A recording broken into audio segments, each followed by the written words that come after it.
According to the Wadsworth Handbook, formal academic writing uses correct grammar and words familiar to an educated audience. In addition, writing in an academic, formal style often means maintaining emotional distance from the audience by using the third-person point of view and an objective tone. To better understand what formal writing is, let's first look at what formal writing is not. When we speak to others or write texts, emails, or social media updates, we have a certain way of addressing people and a certain style. Sometimes we use informal words, called colloquialisms, based on the situation, such as, "You are driving me nuts." We may use regionalisms, which are expressions or pronunciations based on sayings from a certain part of the world, like using the word yonder in the southern United States. Slang and other non-standard vocabulary may also sound natural in our speech, but should not be used in academic writing. We say someone photobombs our pictures when he or she gets in the photo unexpectedly. Obviously, photobomb is a made-up word. Informal language has a place, but a formal essay or research paper is not where it belongs. Another language trap to avoid involves using euphemisms.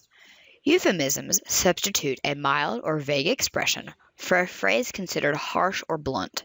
For example, people may say that someone passed away rather than died. Again, you want to be as precise as possible, so using exact language provides more clarity in your writing than using an expression that you might use in polite conversation. An essay is not a conversation. There are other ways that specific and clear language is neglected that may make your writing less academic. Cliches and general terms often make writing vague or repetitive. For example, who hasn't heard of the phrase, "as light as a feather"? That's a cliche, and cliches have lost their significance from overuse. Rather than general terms, using language that refers to specific people, places, events, and so forth keeps your writing original and vivid. Why say furniture when you could say lime green rocking chair? Now you know what not to do. You have eliminated informal, unclear, and vague language from your writing, and you should now write in a straightforward and purposeful manner, which keeps your writing focused on the topic and interesting to the reader. Here are some tips for producing formal academic writing. First, make sure to plan before writing and revising. Writing is a process that takes time and thought. Writing a formal academic paper involves brainstorming, outlining, writing, and revising. Completing these 4 stages of the writing process will help you produce a high-quality paper. Second, do your research.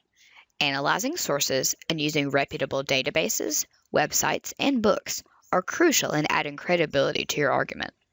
Reputable internet sources generally include sites that end with org, gov, or edu.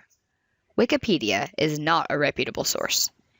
Using the database links available through the Gaston College Library's website is an excellent way to find appropriate research material. Good research will give you an intelligent perspective on your chosen topic. Third, make sure you explore your topic and argue your points logically and with sound reasoning. To do this, focus on obtaining good research and avoiding logical fallacies.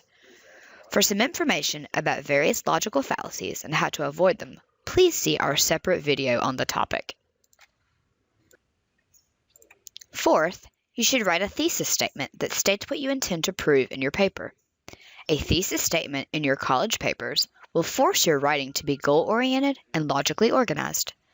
A simple way to create a thesis is to write your first paragraph, setting up the context for the ideas you will discuss, and then focus the ideas into 3 or so points in the final sentence of this introductory paragraph. The order of those points in your thesis statement will be the order you write about them in the body of your paper. This is a vital step in validating your argument. For more information, see our video on writing a thesis statement. Fifth, make sure you use correct tense, past, present, or future. Different contexts will require a specific tense. Therefore, it is important to know what tense is most appropriate. For example, when writing about literature, it is important to write in present tense. This is called literary present tense.